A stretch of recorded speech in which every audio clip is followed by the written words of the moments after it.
Good morning. Welcome to the United Way of Southwest Alabama Safety Net series. This is our third year of doing these special broadcasts. And this week we're featuring Dumas Wesley Community Center. Joni Hendee is going to be joining us. I want to thank the sponsors as always before we get started. They are so important to helping us get the work that we do and our partners do done each day. And we are grateful for them. Good morning, Joni. Good morning. How are you doing? I am well. Thank you for Good. coming. Well, thank you. We're excited to be here. Well, so Dumas does a lot of things. We do. Tell me about Dumas Wesley Community Center. Well, we are actually celebrating our 120th anniversary this year.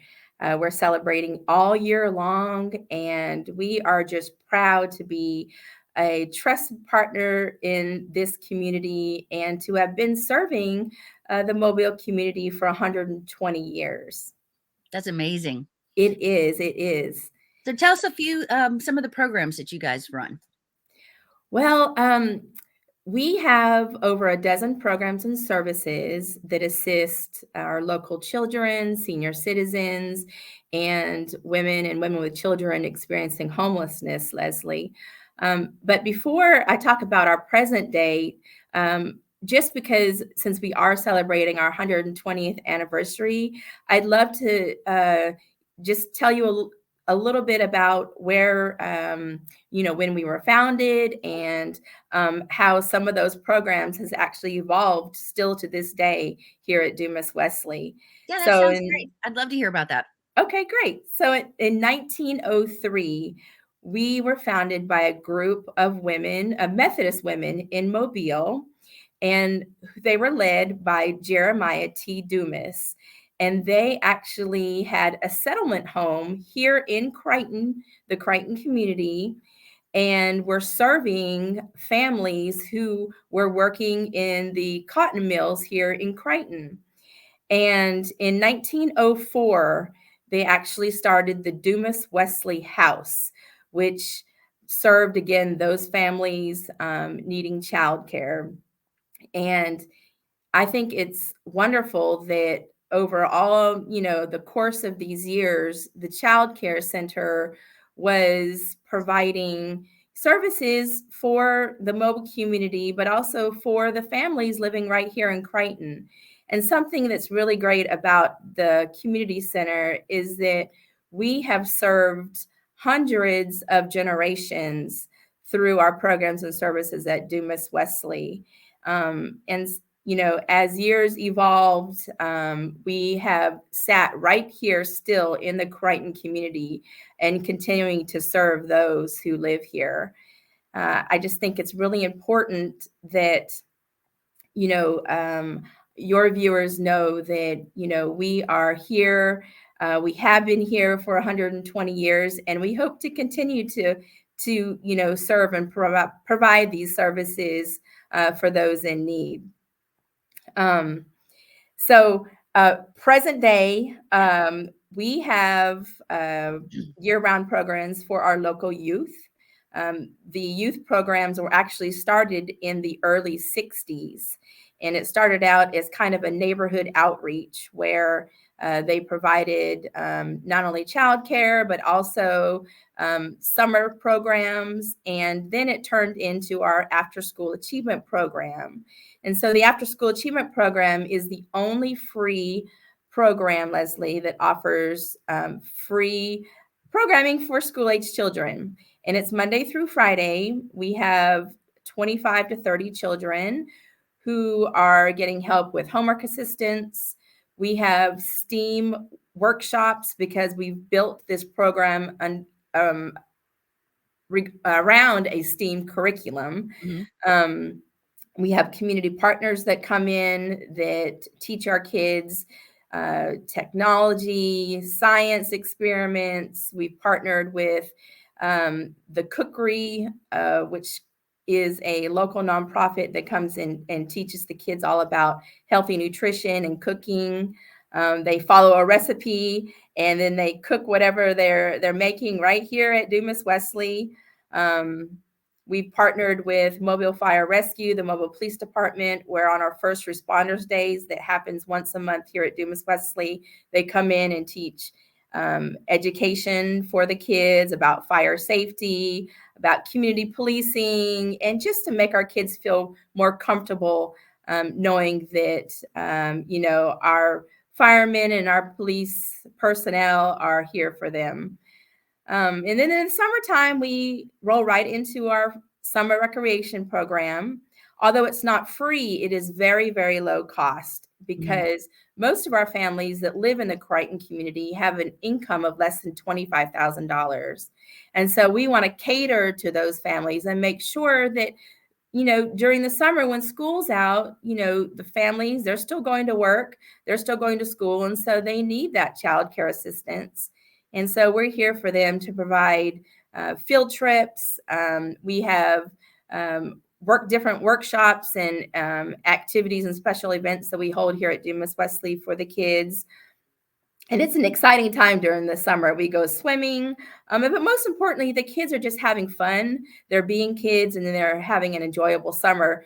And then they end with usually about 4 or 5 days up in Andalusia, Alabama, where we attend Camp Blue Lake with our kids, which is really, really fun because some of our kids have never experienced camp, have never experienced going on a hike or, roasting s'mores at, over an open fire. So it's really great to hear those stories of our campers when they come back about all the different experiences that they got to experience for the first time. That's amazing. I love camp as a kid. I know. It brings back so many memories. And that's what we're doing, because we have programs that serve pretty much from birth all the way to death. We're building those lasting memories, throughout all of our programs. And, talking about our seniors, we are a service site for the Senior Activities for Independent Living, shortened, the acronym is SAIL program. We're one of several state-run programs here in Mobile, and we have 46 seniors who are receiving homebound meals, much like Meals on Wheels, 5 days a week, as well as 20 seniors who are here as congregate seniors, where they are either providing transportation to get here to the center, or they drive themselves, and they're here to fellowship with seniors. We have life skill classes that center around nutrition, financial stability. And, most importantly, we want to prolong their lives and make sure that they're continuing to live a healthy life. And of course, with the pandemic, it really took a toll on our seniors. And so the program, having it being on site, let me tell you, our seniors were so overjoyed to be back here at Dumas Wesley because they missed that component of fellowship and being with one another, because a lot of our seniors live alone. And although they may have family that live close by, sometimes they don't see them on an everyday basis. And so when they get here to Dumas Wesley, I can go down there every day and I always hear, that, the program is centered around, this is their extended family. And so, that it tugs at my heart because it's, such a joy to go down there and see that they're, having a great day here at Dumas Wesley. I know they love some bingo. Oh, they do. They love their bingo. Yes. And without the community partners to come in and, help out with bingo or to provide, life skill classes for our seniors, or just to be an extra set of hands and volunteer, it's really wonderful. We have a really great relationship in our SAIL program and our after school program with our neighbors, the UMS Wright Preparatory School. And they actually started right before the pandemic, a pen pal program with our seniors, because they lost that connection of that one-on-one human connection during the pandemic. And so we have continued the pen pal program. It's in its third year, and our seniors once a week, they take time to write their pen pals back, and then they exchange letters between the students at UMS and our seniors. And it's become a really wonderful thing just to see this relationship evolve over pen and paper. It's That sounds really, lovely. yeah, it's What great. else? I know you got Sybil Smith Family Village. We do. Our transitional housing program, Sybil Smith Family Village, it is a program that offers housing and support services for women and women with children experiencing homelessness. It's a 24-month program, and we offer apartments, 17 apartments that can house up to 61 individuals. And during that time, they're working on individualized case management. They're going to life skill classes. They're working or going to school. And they're really working on a lot of those insinuating circumstances that led them into homelessness. And with our program, last year, we saw a 93% success rate. There were 14 out of 15 families that moved into permanent housing. And we are so proud of that success rate because it's 45% higher than the national average from other traditional transitional housing programs across the nation, Leslie. So, and we are actually expanding our transitional housing program into Baldwin County. This month, we are going to be opening the Baldwin Family Village. It's located in Fairhope, and it'll be modeled after Sybil Smith Family Village, where it will be providing up to 100 individuals housing and support services for those who hail from Baldwin County. That's exciting. That's a It big is. expansion. It certainly is. Clearly, there's need But involved. there's such a need on both sides of the bay. Yeah. We last year I think we received over 2,000 crisis calls just for housing alone, where people were individuals and families were in housing crisis. And it's hard to believe that in Baldwin County, yes, there are individuals facing homelessness. And there was actually 3,200 individuals in Baldwin County that were considered homeless last year. And 22% of those individuals were actually residents at Sybil Smith Family Village. They hailed from Baldwin County, but because there was not a program that could, assist them, they had to come across the bay and were accepted into Sybil Smith Family Village. So with this new program opening up, we'll be able to assist those families locally in their area. That's terrific. So what would you say is your greatest need at this time? Well, it really depends on the program, Leslie. But Okay. So just real quick. So for our seniors, we were just talking with the directors, and you had mentioned bingo. Bingo is much more than, a game for our seniors. It's really a lifeline for them because the prizes that they earn are things like toilet paper, paper towels, dish soap, laundry soap, things where on a fixed budget, it gets expensive for our seniors to purchase. Mm-hmm. And so what we do is we play bingo, they have fun, but they also win the door prizes, which are those items. And so bingo prizes are something that we always need for our seniors because they play bingo at least once a week. And, so you can always go to our website or call our office to find out specific needs for our seniors.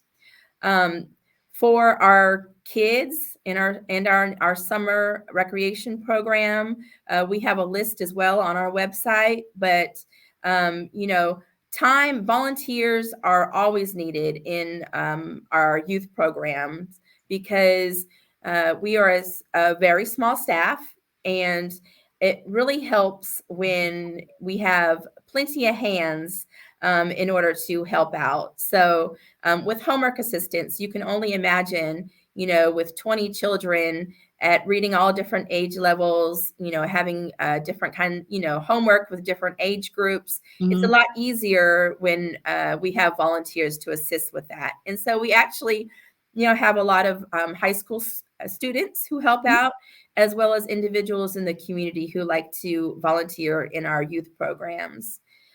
For our transitional housing programs, whether it be for Baldwin Family Village or for Sybil Smith Family Village, we need assistance with donations.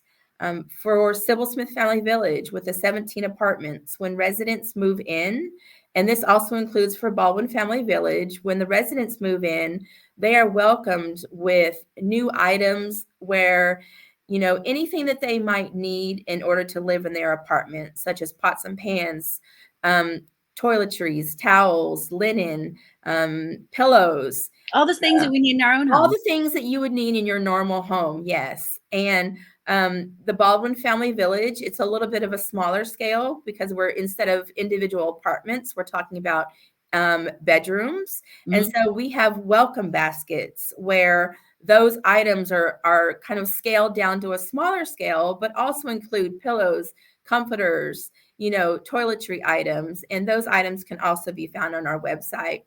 Volunteering is great as well. We have to make sure that our residents at Baldwin Family Village have a meal each evening. So we need meal sponsors for those families. And you can go to our website and find out how you can become a meal sponsor and sponsor a meal for our families at Baldwin Family Village, whether it be once a month or a couple times a month or each month for a year. It's up to the volunteer.